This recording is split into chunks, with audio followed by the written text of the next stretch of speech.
প্রথম দ্বীপ সীমন্ত দ্বীপ, গদ্রুম দ্বীপ, মধ্যদ্বীপ, কলদ্বীপ, জন্মদ্বীপ, ঋতুদ্বীপ, মদদ্রুম দ্বীপ, রুদ্রদ্বীপ। লাস্ট দ্বীপ হচ্ছে অন্তর্দ্বীপ, যেখানে আমরা বসে আছি। গৌর পূর্ণিমাতে প্রভুর জন্মদিনে ওই সময় 6 ঋতুর স্পর্শ পাবেন। একটু গরম, একটু ঠান্ডা, 2-4 পশলা বৃষ্টি উঁকি দিয়ে যাবে, একটু আসবেই। 6 জনই আসেন ওই সময়। নারদ মুনি ভবিষ্যৎবাণী করেছেন, ব্যাসদেব তুমি ভাগবতম লেখো, তোমার ভাগবতম আমি প্রতি বাড়িতে পৌঁছে দেবো। কে দায়িত্ব নিয়েছেন? নারদ মুনি। কি বলছেন? ভক্তি দেবী তুমি দুঃখ করো না, এই ভাগবত প্রচারের মাধ্যমে তোমাকে প্রত্যেক বাড়িতে, প্রত্যেক ব্যক্তির হৃদয়ে তোমাকে প্রতিষ্ঠিত করব। যদি না করতে পারি আমার নাম নারদ নয়। বাংলাদেশে বিক্রি শুরু হয়েছে। বাংলাদেশে এই 15 দিন ছিলাম গুরুমায়ের সঙ্গে, 12,500 টাকা বিক্রি করে এলাম মাত্র। প্রচুর লোকে কিনছে। প্রতিদিন আমাদের টার্গেট ছিল 108টা করে ভাগবত বিক্রি করব। প্রভুপাদ সম্বন্ধে শ্রবণ করেছেন, তারপরে জপ, হরিনাম জপ কিভাবে করতে হবে শুনেছেন। প্রথম দিন আমি গীতার কথাও বলেছি। তো আজকে নবদ্বীপ ধাম তো লেখা আছে না? কারা কারা পরিক্রমা করেছেন শুন দেখি। নবদ্বীপ মণ্ডল পরিক্রমা এই দোল পূর্ণিমা ঠিক আগে 15 দিন আগে এই ধাম পরিক্রমা হয়, যেখানে আমরা বসে আছি। এটা বলে নবদ্বীপ ধাম। মাই নবদ্বীপকে পরিক্রমা করা হয়। কৃতে তু পুষ্করম তীর্থ। কৃতে মানে সত্যযুগ। সত্যযুগে ছিল পুষ্কর তীর্থ, খুব বিখ্যাত তীর্থ, কিন্তু সেটা সত্যযুগে খুব তার জাগ্রত ছিল। ত্রেতা যুগে আছে নৈমিষারণ্য। দাপরে তো কুরুক্ষেত্র। দাপর যুগে তীর্থ ছিল কুরুক্ষেত্র। কলৌ গঙ্গা সমাশ্রয়িত। কলিযুগে হচ্ছে গঙ্গার তীরবর্তী স্থান হচ্ছে তীর্থক্ষেত্র। তো গঙ্গার তীরবর্তী স্থানে আপনারাও তো থাকেন, কলকাতা তো গঙ্গার তীরেই। আর গঙ্গা শুরু হয়েছে হিমালয় থেকে শুরু করে প্রয়াগরাজ, পাটনা, তারপরে মালদা হয়ে এখানে ঢুকেছেন, এই সামনে দিয়ে গেছেন। কিন্তু শাস্ত্রবাদ যেখানে চৈতন্যদেব আবির্ভূত হয়েছিলেন সেই স্থান, এই স্থানে চৈতন্যদেব এসেছিলেন। বজেন্দ্র নন্দন যেই শচীসুত হইল সেই। চৈতন্যদেব কৃষ্ণের অবতার ছিলেন না, যেই বজেন্দ্র নন্দন সেই চৈতন্যদেব। বজেন্দ্র নন্দন যেই শচীসুত হইল সেই, বলরাম হইল নিতাই। ভগবান কৃষ্ণ দাপর যুগে যে বৃন্দাবন লীলা করেছেন, কৃষ্ণ, বলরাম, শ্রীদাম, দাম, বসুদা, মধুমঙ্গল এবং তার সখা, সখী, গোপী, মঞ্জরি, পুরো টিমকে নিয়ে এসেছিলেন নবদ্বীপে।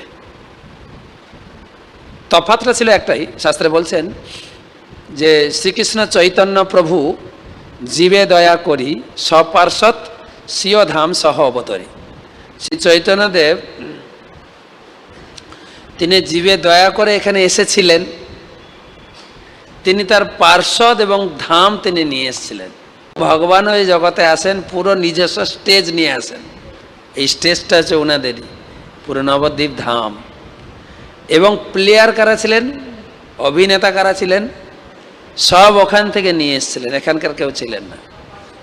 কৃষ্ণ এসেছিলেন চৈতন্য রূপে, রাধারানী এসেছিলেন, রাধারানী গদাধর রূপে, ললিতা স্বরূপ দামোদর, আর বিশাখা রায় রামানন্দ।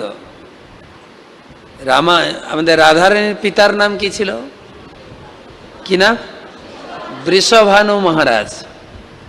তো রাধারানী যদি কৃষ্ণের স্ত্রী হয়, বৃষভানু মহারাজ হবেন শ্বশুর মশাই, নাকি? শ্বশুর মশাইকে কি বলে ডাকেন? প্রভু না কি বলে ডাকেন? শ্বশুর মশাইকে প্রভুরা কি বলে ডাকেন? বাবা বলে ডাকতে হবে কিন্তু। হ্যাঁ, নিজের বাবাকে বুড়ো বলে ডাকতে পারেন, অসুবিধা নেই। নিজের স্ত্রীর বাবাকে যদি বাবা বলে না ডাকেন, ঘরে কারগিল বাঁধবে পুরো, ঠিক না? কি গো, কি লোক তুমি একটা, আমার বাবাকে শ্বশুর বলতে তোমার লজ্জা হচ্ছে? তো চৈতন্য মহাপ্রভু তাই, যেহেতু বিশ্বভানু মহারাজ এই জগতে এসেছিলেন কি রূপে? পুণ্ডরিক বিদ্যানিধি। বাংলাদেশে জন্ম, পুণ্ডরিক বিদ্যানিধি। তো মহাপ্রভু তাকে কি বলে ডাকতেন জানেন? পুণ্ডরিক বাপ। নাহলে ঝগড়া বাঁধবে না ঘরে। প্রভু বলতে পারতেন, বাপ বলে ডাকতেন, পুণ্ডরিক বাপ। তো পুরো টিম নিয়ে এসেছিলেন এখানে। আর এখানে এই নবদ্বীপে লীলা করেছিলেন। তো এক একটা দ্বীপ, নটা দ্বীপ। নবদ্বীপ মানে নটা দ্বীপ। দ্বীপ ইংরেজিতে বলে আইল্যান্ড, দ্বীপ। এখানে 16টা নদী আছে। কিছু এখন দেখা যায়, কিছু এখন অন্তর্ধান হয়ে গেছে। গঙ্গা, যমুনা, সরস্বতী, অলকানন্দা, মন্দাকিনী, গোমতী, এরকম 16খানা নদী আছে। সেই সময় ভক্তি পুরুষোত্তম স্বামী মহারাজ একটা ছোট্ট বই লিখেছেন, নবদ্বীপ পরিক্রমা, ডিটেলস পাবেন। তো দ্বীপ, এক একটা দ্বীপ। প্রথম দ্বীপের নাম হচ্ছে সীমন্ত দ্বীপ, মনে রাখবেন, সীমন্ত দ্বীপ। একবার সত্যযুগে কৈলাসে শিব ঠাকুর কৈলাসে বসে তিনি গৌরাঙ্গ নাম কীর্তন করছেন। গৌরাঙ্গ বলুন, গৌরাঙ্গ, গৌরাঙ্গ, গৌরাঙ্গ, গৌরাঙ্গ নাম কীর্তন করছেন আর নাচছেন। পার্বতী হাত জোড় করে গিয়ে বলছেন, প্রভু আপনি যে নাম কীর্তন করছেন গৌরাঙ্গ, আমি তো কোনোদিন এই নাম শুনি নাই, আর এই নাম খুব সুন্দর, কিন্তু আমি অনেক নাম আপনার শ্রীমুখ থেকে শুনেছি, কৃষ্ণ, মুকুন্দ, গোবিন্দ, জনার্দন, পুরুষোত্তম, হরি, কত নাম, কৃষ্ণের অষ্টোত্তর শত নাম কত শুনেছি, কিন্তু গৌরাঙ্গ নাম তো সেই লিস্টের মধ্যে নেই। এই গৌরাঙ্গ কে? আর এই গৌরাঙ্গ নাম শুনে এত মধুর আনন্দ জাগছে মনে, আমার মনে হচ্ছে আগে যে নাম গিয়েছি, কীর্তন করেছে, ওগুলো সব ফিকে, ওগুলো বাদ দিয়ে এটাই গাইব। কে গৌরাঙ্গ বলো হো আমারে, দয়া করে তুমি বলো গৌরাঙ্গ কে। শিব বলছেন, আচ্ছা বসো, এইখানে বসো। শিবের তো ঘর নেই, সবাইকে তিনি কৃপা করেন, সবাইকে তার শিবের যারা ভক্ত, বড় বড় ধনী, দালান বাড়ি, হ্যাঁ, শিবের পিছনে দৌড়াচ্ছে। মা কৌশিকের পিছনে দৌড়াচ্ছে। কৌশিকী পূজা গেল না বীরভূমে, কেষ্টদার এরিয়া, কৌশিকী পূজা খুব বিখ্যাত। তো সব পূজা করলে বড় বড় বাড়ি গাড়ি হবে। শিব ঠাকুর সবাইকে দিচ্ছেন, কিন্তু নিজের বাড়ি ঘর নেই। কোথায় থাকেন বাবাজি? শ্মশানে থাকেন। পন্ডস পাউডার কেনারও ক্ষমতা নেই, ছাই বর্ষ মেখে থাকেন। একদিন পার্বতী জিজ্ঞাসা করছেন, তুমি সবাইকে আশীর্বাদ করছো, তুমি কি একটু সেনকো গোল্ডের চেন পরতে পারো না? সেইটুকুও টাকা তোমার কাছে নাই, নাহলে অঞ্জলিতে দাও, অঞ্জলি ছাড়া তো পুজো হয় না, অঞ্জলির কাছে দাও। তো তার অনেক বড় হিস্ট্রি। যাই হোক, তিনি বলছেন, তো বলছে বসো, তোমাকে গৌরাঙ্গের কথা শোনাবো। ভগবান যুগে যুগে আসেন। গীতার 4th অধ্যায়ে ভগবান বলেছেন, যদা, একসঙ্গে বলি, যদা যদা হি ধর্মস্য গ্লানি ভবতি ভারত অভ্যুত্থানম অধর্মস্য তদাত্মানম সৃজামম পরিত্রাণায় সাধুনাম বিনাশায় দুষ্কৃতম ধর্ম সংস্থাপনার্থায় সম্ভবামি ওগে ওগে। ভগবান বলছেন, আমি 3টি কাজের জন্য আসি। পরিত্রাণায় সাধুনাম, ভক্তদেরকে আনন্দ দেওয়ার জন্য, বিনাশায় দুষ্কৃতম, দুষ্কৃতীদের বিনাশ, আর ধর্ম সংস্থাপন। কলিযুগে গৌরাঙ্গ মহাপ্রভু আসবেন, 2টো কাজ করবেন, 3 নম্বর কাজ করবেন না। বলে কি কাজ? না সাধুদেরকে পরিত্রাণ করবেন, ভক্তদেরকে রক্ষা করবেন, ধর্ম সংস্থাপন করবেন, অসুর বিনাশ করবেন না। পার্বতী জিজ্ঞাসা করছেন, তাহলে কলিযুগে কোনো অসুর থাকবে না? কলিযুগে কেউ অসুর নেই? অসুর আছে না নেই? অসুর, তাহলে কেন অসুর বিনাশ করবেন না? না, মনে হচ্ছে সবাই অসুর। শাস্ত্র বলছেন সত্যযুগে অসুর দেবতা 2টো আলাদা আলাদা লোকে বাস করতেন। আমরা শুনতাম না, অসুররা এসে দেবতা লোক দখল করে নিয়েছে, শুনতাম না? তারপরে ত্রেতা যুগে অসুররা একটু কাছাকাছি চলে আসে। অসুররা বাস করতো শ্রীলঙ্কায়, আর ভক্তরা বাস করতো ভারতে। সত্য ত্রেতা। তারপরে দ্বাপর যুগে আরো কাছে, একটা পরিবারে পাণ্ডবরা ছিল ভক্ত, কৌরবরা ছিল অসুর, কত কাছে আসছে। কলিযুগে একই শরীরে আমরা, আমাদের ভিতরে ভক্ত গুণ আছে, আমাদের ভিতরে অসুর গুণ আছে। তো প্রভু কাকে মারবেন? যখন নিত্যানন্দ প্রভুকে জগাই মাথায় হিট করলেন, কলসি দিয়ে মেরেছিলেন, তখন মহাপ্রভু সুদর্শনকে ডেকেছিলেন, আমার ভক্তকে তুই এত আঘাত করিস, তোদের কেটে ফেলব। নিত্যানন্দ প্রভু পা জড়িয়ে ধরে বললেন, প্রভু এই কেটে দেওয়া কাজটা তো এই লীলাতে নেই, ও আসার আগেই এই অনুষ্ঠান সূচি থেকে বাদ পড়ে গেছে, তা আপনি কি করে কাটবেন? কাটবেন কি করে? কাটতে হলে সবাইকে কাটতে হবে, সবার ভিতরে অসুর গুণ, ভক্ত গুণ আছে। তাই ইনাদেরকে আমি প্রথম দিন মনে বলেছিলাম যে 2টো সাবান, বলেছি কি 2টো সাবানের কথা বলি, আগে বলেছিলাম। কাপড় ময়লা হয়েছে, কি দিয়ে কাপড় ধোবেন? ডিটারজেন্ট পাউডার না? শরীর ময়লা হয়েছে, কি দিয়ে ধোবেন? যেহেতু অনেক অনেক সাবান আছে, ডাব, নারিকেল, লিরিল, স্যান্ডালিনা, কত কিছু আছে না? বডি সোপ, বডি ধোবেন বডি সোপ, কাপড় ধোবেন কাপড় কাচার সাবান দিয়ে। বাসনপত্র যদি নোংরা হয় কি দিয়ে ধোবেন? ভীমবার। প্রভুরা বলতে পারবেন, আপনি বলতে পারবেন ভীমবার। প্রভুরা ধোয়েই না, জানে না এসব, ভীমবার, তাই না? সব আলাদা আলাদা সাবান। হৃদয়ে ময়লা জমেছে, পরিষ্কার করবেন কোন সাবান দিয়ে? এই 3টে সাবান কোনোটাই লাগবে না। 2টো সাবান মহাপ্রভু দিয়েছেন। একটা হচ্ছে হরিনাম, চেত দর্পণ মার্জনম ভব মহাদাবাগ্নি নির্বাপ ভালো করে মাজতে হবে বাসন। সেই তো দর্পণ, যদি বাসনপত্র ধুয়ে এনে রেখে দেন ময়লা থেকে যাবে। অর্থাৎ হরিনামটা ভালো করে করতে হবে। নাড়ু গল্প শিখিয়েছেন, তাই না? শুধু ধুয়ে দিলে ময়লা পরিষ্কার। অনেক দিন তো আমরা দীক্ষা নিয়েছি, 10 বছর 15 বছর, ওই আগে যেরকম ছিলাম ওই রকমই আছে, তাই না? আছে কি না? মক্কা গিয়া মদিনা গিয়া কর কে আয়া হাজি, পহলে আদত বদল নেই ফের পাজি কে পাজি। বলে না, আমি মক্কা ঘুরে এসেছি, মদিনা ঘুরে এসেছি, হজ করে এসেছি, আমার নাম হচ্ছে হাজি সাহেব। কিন্তু আগের যে অভ্যাস বদমাশিটা কিন্তু যায়নি, সেই পাজি কে পাজি। তা আমরা হরিনাম করছি, দীক্ষাও নিয়েছি, অনেক সিনিয়রও, একটু পাল্টাইনি। কিন্তু কেন পাল্টাচ্ছে না? ওদের বাসন ধুয়ে এনে রেখে দিচ্ছি, মাজছি না তো। ভালো করে জপ করতে হবে। মহাপ্রভু বলেছেন, ইহা হইতে সর্বসিদ্ধি হইবে সবার। এই হরিনাম থেকে সব হবে। বসে একাগ্রতা সহকারে জপ করতে হবে। নাড়ু গল্প শিখিয়েছেন আপনি কীভাবে। আর নাহলে জব ব্যাগটা নিয়ে সারা দুনিয়া ঘুরতে ঘুরতে, কি দিদি ক্যাম্পে গেছিলে না, রাম রাম হরে হরে, কি শুনলে ওই একই কথাই সাধুরা বলে, রাম রাম হরে হরে। গল্প করছি আর হরিনাম জপ করছি, গল্প করছি মোবাইলে, গল্প করছি, তাই না? কি করে হরিনাম হবে? চেত দর্পণ হওয়ার জন্য আকুল সহকারে। 6ষ্ঠ অধ্যায় ভগবদ্গীতায় ভগবান বলেছেন কিভাবে বসতে হবে, কিভাবে জপ করতে হবে, কিভাবে নিঃশ্বাস নিতে হবে, কোন দিকে তাকাও, সব ডিটেলস বলেছেন। বসে একাগ্রতা সহকারে হরি কৃষ্ণ কৃষ্ণ কৃষ্ণ হরি হরি, হরি রাম রাম রাম হরি। মাস্ত হবে। আর দ্বিতীয় সাবান হচ্ছে ভাগবতম। শৃণতা সকথা কৃষ্ণ পুণ্য শ্রবণ কীর্তন, হৃদয়ন্তস্থ অভদ্রাণী বিধুনতি সুহিত। হরিকথা, ভাগবতমের কথা প্রতিদিন শুনতে শুনতে হৃদয়টা একদম ধুয়ে পরিষ্কার হয়ে যাবে। 2টো সাবান আর ইস্কন থেকে দেওয়া রয়েছে। আর একবার সাবান কিনবেন, কিন্তু অনেকদিন চলবে। এই সাবান বারে বারে কিনতে হবে না, একবার কিনবেন, মাত্র 6500 টাকা একবার সাবান কিনবেন। বাস, এ জিন্দেগি আপনিও মাখবেন, পরিবারের সব লোকও মাখবেন, কয়েক জেনারেশন মাখবেন, তাও শেষ হবে না যদি হারিয়ে না যায় আপনার। এই ভাগ এমনভাবে বইটি বানানো হয়েছে, কয়েক জেনারেশন থাকবে। খুব মজবুতি কাগজ দিয়ে বাঁধানো হয়েছে একদম। তো হরিনাম দাও। তাই এই চৈতন্যদেব কাউকে হত্যা করবেন না, কৃপালু, সবাইকে প্রেম দেবেন। তখন পার্বতী শুনে বলছে, তাই নাকি? তাহলে আমি যাই একটু নবদ্বীপে গিয়ে একটু ধ্যান করি, তুমি আমাকে দীক্ষা দাও, মন্ত্র দাও। তাই প্রভুর কাছ থেকে মন্ত্র নিয়ে চলে এলেন নবদ্বীপে পার্বতী। এসে সোজা হয়ে বসলেন একটু সোজা হয়ে, খাইয়েছেন তো অনেক আগে, বসেন একদম। বসে গৌরাঙ্গ মহাপ্রভু যে মন্ত্র দিয়েছেন সেই মন্ত্র ধ্যান করছেন। গৌরাঙ্গ বলুন, গৌরাঙ্গ গৌরাঙ্গ গৌরাঙ্গ গৌরাঙ্গ গৌরাঙ্গ গৌরাঙ্গ গৌরাঙ্গ। তো পার্বতী এখানে এরকম ধ্যানে বসে গৌরাঙ্গ নাম জপ করছিলেন। মহাপ্রভু তার সামনে এলেন, দর্শন দিলেন। তখন তো সত্যযুগ, মহাপ্রভু এসেন তো কলিযুগ। দর্শন দিলেন, বলছে, দেবী তুমি এখানে কি করছো? বলছে, প্রভু আমি খুব অভাগিনী, দুর্ভাগিনী। বলছে, কেন? বলছেন, শাস্ত্রে বলছে, যাহা কৃষ্ণ তাহা নাই মায়ার অধিকার, কৃষ্ণ সূর্যের সময় মায়া হয় অন্ধকার। তুমি যেখানে থাকো ভগবান, তুমি যেখানে থাকো আমি সেখানে থাকতে পারি না, আমি মায়া দেবী। আর তোমার ভক্তরও মায়া মায়া বলে আমার সামনে আসে না, এই মায়া দেবী যাস না। তো আমি তোমার কৃপা থেকে বঞ্চিত আর ভক্তের কৃপা থেকে বঞ্চিত, তাই আমার জীবনের কি দাম? গৌরাঙ্গ মহাপ্রভু বলছেন, না তুমি তো আমার শক্তি, আমি শক্তিমান, তোমাকে ছাড়া এই জগতে কোনো লীলাই আমার হয় না।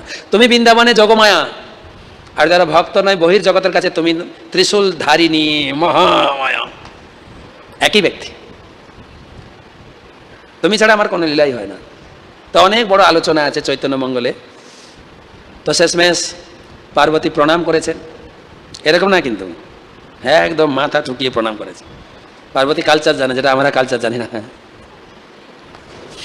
তো প্রণাম করেছেন এবং প্রার্থনা করেছেন, প্রভু আপনার এই নবদ্বীপ লীলায় আমি থাকতে চাই, দর্শন করতে চাই, আমাকে একটা ফ্ল্যাট কিনে দেন প্লিজ।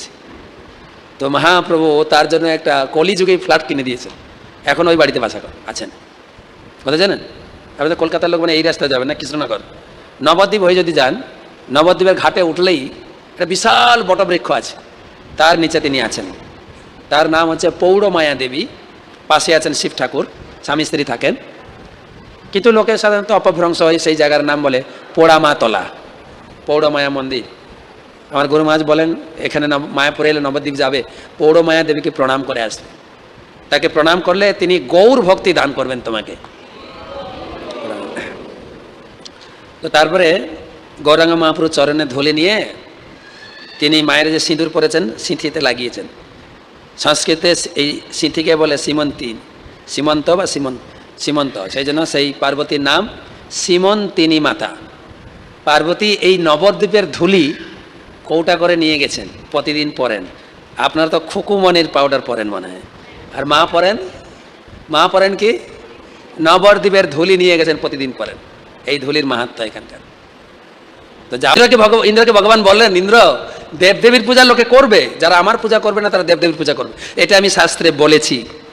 তা বলে তোমার এত সাহস, আমার বাপের হাতে তুমি পুজো নেবে, কি ভেবেছোটা কি? ইন্দ্র বলছেন সরি, বলছে ঠিক আছে মাপ। কিন্তু ইন্দ্রকে ক্ষমা করে দিলেও ইন্দ্রের মনে শান্তি হলো না।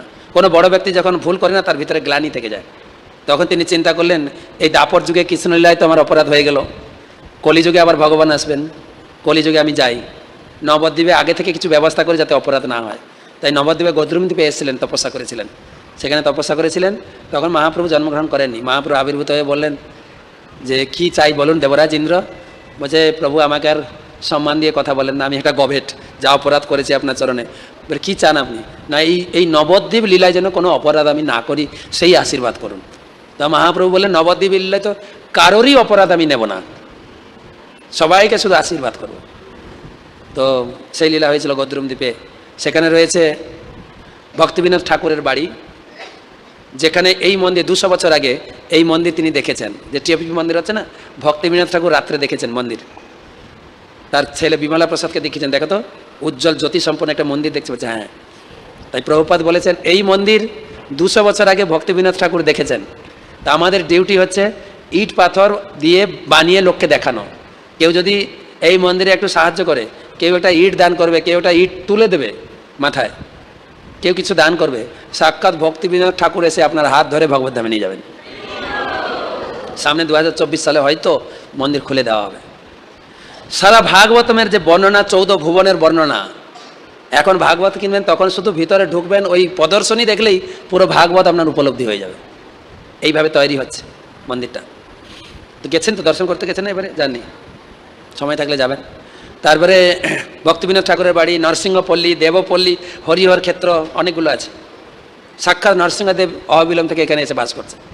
তারপরে মধ্যদ্বীপ, যেখানে ব্রহ্মার প্রথম ঋষি 7 জন, অত্রি, পুলহ, পুলস্ত, বৈশিষ্ট্য, এই যে 7 জন ঋষি, তারা জন্মগ্রহণ করে ব্রহ্মাকে জিজ্ঞাসা করলেন কোথায় গিয়ে তপস্যা করলে তাড়াতাড়ি ভগবানকে পাবো। ব্রহ্মা বলেন নবদ্বীপে যাও। তারা নবদ্বীপে ওইখানে এসে তপস্যা করেছিলেন সত্যযুগে। তখন এই মধ্যাহ্ন সময় গৌরাঙ্গ মহাপ্রভু তাদের সামনে আবির্ভূত হয়েছিল, মধ্যাহ্ন সূর্যের মতো জ্যোতির্ময়, সেই জন্য সেই দ্বীপের নাম মধ্যদ্বীপ। ওখানে আছেন হংসবাহন শিব আর নৈমিষারণ্য। হংসবাহন শিবের কথা মনে পড়ে না? যেখানে প্রথম দিন বলেছিলাম শিব এসেছিলেন কিসের উপরে? হাঁসের উপরে এসে ওখানে বসে ভাগবত কথা শুনছিলেন। তারপরে নৌকা আমরা গঙ্গা পেরিয়ে যাব কোলদ্বীপ। কোলদ্বীপ হচ্ছে কোল ভগবানের আবির্ভাব স্থান, বরাহ। তারপরে জহ্নদ্বীপ, জহ্নমণি তপস্যা করছিলেন, যে জহ্নমণি পুরো গঙ্গাকে পান করে নিয়েছিলেন। গঙ্গার কন্যা, গঙ্গা হচ্ছে জহ্নমণির কন্যা, তাই তার নাম জাহ্নবী। তারপরে ঋতুদ্বীপ, ঋতুদ্বীপ 6 ঋতু বলে না, 6 ঋতু, গ্রীষ্ম, বর্ষা, শরৎ। এখন শরৎ চলছে মনে হয়, শরৎ চলছে না? এই 6 ঋতু, যেরকম গঙ্গা জল, গঙ্গার মূর্তি আছে তো, সেরকম ঋতুরও মূর্তি আছে। 6 ঋতু বসে মিটিং করছেন। নিমাই তখন জন্মগ্রহণ করেন, মায়ের গর্ভে আছেন। 6 ঋতু মিটিং করছেন। যে প্রথম হচ্ছে গ্রীষ্ম, আলোচনা হচ্ছে কোন ঋতুতে আমাদের প্রভু জন্মগ্রহণ করবেন। গ্রীষ্ম বলছে আমার ঋতুতে, আমার ঋতুতে তিনি আসবেন, একদম রাস্তাঘাট একদম শুকনো পরিষ্কার, হ্যাঁ, সেই ঋতুতে তিনি আসবেন। একটু একটু আম পাকবে, হ্যাঁ, খুব ভালো লাগবে কিন্তু ওখানে আসবে। বর্ষা বলছেন তৎ, গ্রীষ্মের পচা ঘামের দুর্গন্ধ, ছি, ওই সময় আসে নাকি? বর্ষা যখন আসবে সারা সমাজ হরা ভরা হয়ে যাবে, সবুজে পরিপূর্ণ হয়ে যাবে, হ্যাঁ, মাঠে লাগবে ধান, সব চাষিদের মধ্যে আনন্দের ঢেউ। শরৎ বলছে ধ্যাৎ, বর্ষার প্যাচ প্যাচে গন্ধ, না, শরতে আসবেন। এসেছে শরৎ, হিমের পরশ আছে না, বলেন শরতে আসবেন। এই নিয়ে সবাই নিজেরাই নিজের ঋতুকে টানছেন। ঋতুরাজকে বসন্ত বলছে থামো থামো থামো থামো, আমরা চাইলেও প্রভু আসবেন না, আমাদের ইচ্ছাতে প্রভু জন্মগ্রহণ করবেন না। যেরকম আমাদের বাচ্চা এখন জন্মগ্রহণ করে কার ইচ্ছায় বলেন তো? ডাক্তারের ইচ্ছায়। ডাক্তারের ইচ্ছায়। মা যদি বলে না আমি সার কাটবো না, আমার স্বাভাবিক প্রসবটা হোক, ডাক্তার ছেড়ে দেবে নাকি? ও এত টাকা খরচা করে পড়েছে, সঙ্গে সঙ্গে বললে মরবি, তুই মরবি, তোর বাচ্চাটাও মরবে, তাড়াতাড়ি কাটো। ও ডাক্তারের ইচ্ছাতে হচ্ছে বাচ্চারা। ও ছেলে বাচ্চা পেটে আসার সময় ডাক্তার বলে দিচ্ছে এত তারিখে তোমার বাচ্চা জন্মগ্রহণ করে, বলছে না? তো আমরা জন্মেছি ডাক্তারের ইচ্ছা, এখন মায়ের ইচ্ছাও হচ্ছে আজকে একটা ভালো তিথি আছে, ডাক্তার আজকে কেটে দেন না। বাবা মার ইচ্ছাও হচ্ছে, অনেকে হচ্ছে না, আমি শুনছি। তো আমাদের জন্ম হয়েছে বাবা মার ইচ্ছা কি ডাক্তারের ইচ্ছায়, কিন্তু তিনি তো সাক্ষাৎ ভগবান, তিনি তো আমাদের ইচ্ছাতে জন্মগ্রহণ করবেন না। তিনি কার ইচ্ছায় জন্মগ্রহণ করবেন? তিনার ইচ্ছায়। তা আমরা ঝগড়া করে লাভ নেই ভাই, একটা কাজ করো, তিনি যখন জন্মগ্রহণ করবেন আমরা 6 ঋতু আবির্ভূত হয়ে তাকে বন্দনা করব, পূজা করব আর ওয়েলকাম জানাবো, হরি বল। তাই দেখবেন এই গৌর পূর্ণিমাতে প্রভুর জন্মদিনে ওই সময় 6 ঋতুর স্পর্শ পাবেন। একটু গরম, একটু ঠান্ডা, 2-4 পশলা বৃষ্টি উঁকি দিয়ে যাবে, একটু আসবেই, 6 জনই আসেন ওই সময়। ঋতুদ্বীপ, তারপরে আছেন ওই ঋতুদ্বীপে আরও আছে চম্পাহাটি, সমুদ্রগড়, রাধাকুণ্ড, শ্যামকুণ্ড, বিদ্যানগর যেখানে মহাপ্রভু যেতেন বিদ্যা অভ্যাস করতে, পড়াশোনা করতে গিয়ে একদিন, এখন তো আমরা প্লাস্টিক পেন ব্যবহার করছি না, তখন কি পেন ব্যবহার করতো? কাঠের। মহাপ্রভু নিমায় একদিন পেনটা পুঁতে দিয়েছেন মাটিতে, সেই পেন থেকে গাছ হয়ে গেছে, এখনও সেই গাছ আছে বিদ্যানগরে, কলম গাছ বলে। ভক্তরা আলিঙ্গন করে গড়াগড়ি দেয়, ধুলি মাকে, খুব আনন্দ হয়। তারপরে যাব মদদ্রুম দ্বীপ, মদ মানে আনন্দ। ভগবান রামচন্দ্র 14 বছর বনবাস করতে করতে ওইখানে এসেছিলেন, এসে হাসছিলেন। মা সীতা দেবী বলছেন প্রভু হাসছেন কেন, কিসের আনন্দ? বলছে যে গাই চড়ছে না, গাই বছর দেখছো, এখন তো আমাদের অযোধ্যায় নাটক হচ্ছে, আমাদের দাপর যুগে বৃন্দাবনে আসতে হবে আর আমি গাই চড়াবো, দেখে না মনে পড়ে গেল। আর শুধু তাই না, এখানে দাঁড়িয়ে আছে, এটা হচ্ছে নবদ্বীপ ধাম। কলিযুগে আমাদের নাটকটা হবে কোথায়? এই নবদ্বীপে। তুমি আসবে বিষ্ণুপ্রিয়া রূপে, আমি আসবো নিমাই রূপে, তোমাকে আবার বিধি মতো আমি বিয়ে করব, বিয়ে করার পরে ছেড়ে দিয়ে সন্ন্যাস নিয়ে পালিয়ে যাব। তো সীতা দেবী জিজ্ঞাসা করতেন যদি সন্ন্যাস নেবে আগে থেকে জানো, বিয়ে করবে কেন? তো ওটাই তো মজাদার, ওইটা শেখানোর জন্য আমি আসবো। তো সেই মদদ্রুম দ্বীপ, খুব আনন্দরস কথা হয়েছিল। তারপরে রুদ্রদ্বীপে রুদ্র তপস্যা করেছিলেন। শুধু মনটাকে নিয়ে যাবেন এক একটা দ্বীপে। প্রথম দ্বীপ আপনি বসে থাকবেন, আপনার মনটা যাবে। প্রথম দ্বীপ যারা পরিক্রমা করে তারা তো জানেন, প্রথম দ্বীপ সীমন্ত দ্বীপ, গদ্রুম দ্বীপ, মধ্যদ্বীপ, কলদ্বীপ, জন্মদ্বীপ, ঋতুদ্বীপ, মদদ্রুম দ্বীপ, রুদ্রদ্বীপ। লাস্ট দ্বীপ হচ্ছে অন্তর্দ্বীপ, যেখানে আমরা বসে আছি। অন্তর্দ্বীপের মেন জায়গা হচ্ছে যোগপীঠ। যোগ মানে হচ্ছে ভগবান উপর থেকে অবতরণ হয়ে এই ভূমিতে যোগ দিয়েছেন, যোগ বলে না, সেই জন্য যোগপীঠ বলে। আর অভিন্ন রাসস্থলী, এবং বলা হয়েছে সাক্ষাৎ মথুরা, যেখানে কৃষ্ণ জন্মগ্রহণ করেছিলেন। আর সেখানে অন্তর্দ্বীপ কেন নাম হলো তারও কাহিনী আছে। ব্রহ্মাও অপরাধ করেছিলেন ভগবানের চরণে, দাপলীলা মনে আছে? ভগবান ব্রহ্মা বুঝতে পারছিলেন না এই কৃষ্ণই কিসে ভগবান, তাকে পরীক্ষা করার জন্য তার গোপ সখাকে হরণ করেছিলেন। আর পরবর্তীকালে তিনি ক্ষমা চেয়েছেন, ভুল হয়ে গেছে, ব্রহ্মাকে ক্ষমা করে দিয়েছেন। কিন্তু ব্রহ্মার মনেও অন্তর্গ্লানিটা গেল না, আমি এত বড় ভুল করতে পারলাম। তো ব্রহ্মা চলে এলেন ইন্দ্রের মতো, ব্রহ্মা এসে সেই দ্বীপে ধ্যান করলেন, তপস্যা করলেন। তখন ভগবান আবির্ভূত হলেন, যে পিতামহ ব্রহ্মা আপনি এখানে কেন? বলছে প্রভু আপনি এত বড় সম্মান আর করবেন না, আমি যে ভুল করেছি দাপলীলায় সেটা আমার অন্তর থেকে আর যাচ্ছে না, আমি এত বড় ভুল করতে পারলাম। কৃষ্ণ বললে, মহাপ্রভু বললেন আমি তো আপনাকে ক্ষমা করে দিয়েছি। বলছে আপনি মহানতা, আপনি ক্ষমা করে দিয়েছেন, কিন্তু এ অপরাধী ক্ষমার যোগ্য না। বলছে কী চান?